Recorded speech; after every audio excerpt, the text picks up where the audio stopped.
Hi, my loves. It's Kaylin Rose, and I'm back with another verse of the day.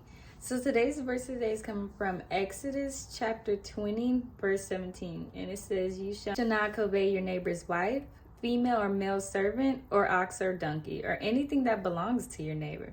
So God speaks about this also as one of the 10 commandments in Deuteronomy chapter 5, verse 21.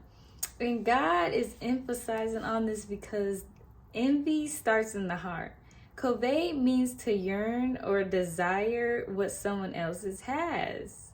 Covet means to desire to possess or have something. And in this case, in the Bible, it's to have something of someone else's. Your neighbor, your friend, your boss, anybody around you. If you want what they have, you're coveting it. And that is a heart problem. When you're convinced that another person's blessing belongs to you, you don't have, not only do you just have a problem with that person, you got a problem with God. You're saying that God, they are not supposed to be blessed. That blessing is actually mine. And that could cause hatred. An envious spirit can easily become a competitive spirit. This spirit will try to outdo you when there's nothing to be outdone. That's because envy starts in the heart. They feel like everything's a competition. Even just the way you talk, act, the way your personality is. A person with an envious spirit is always thinking that you're competing with them and that they have to compare themselves to you. And that spirit is not of God. That starts in the heart.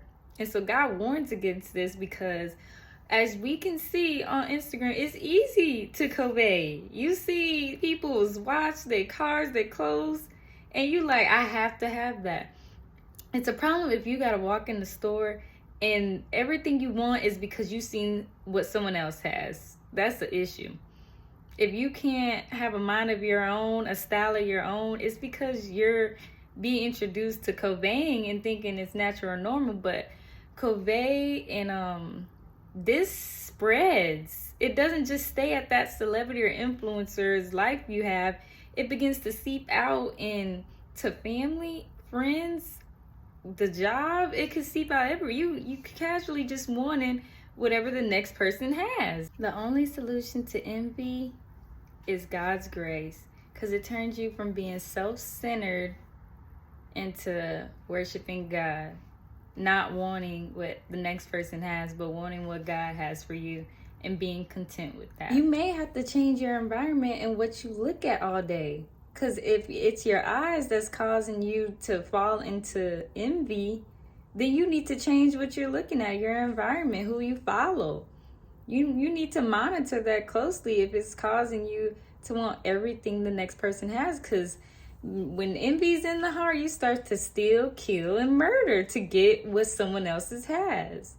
If you were content with what you had, you wouldn't feel the need to do illegal or crazy things to get what you think you should have. Not what God wants for you, but what you put in your heart of another person's belongings that you have to have. Warns against envy. It's a dangerous spirit. You can't be friends with an envious person. You can't have an envious family member around you because they will sabotage and they will plot on how to get what you have. So I love you. I love you guys, and I hope you guys have a blessed night. Bye.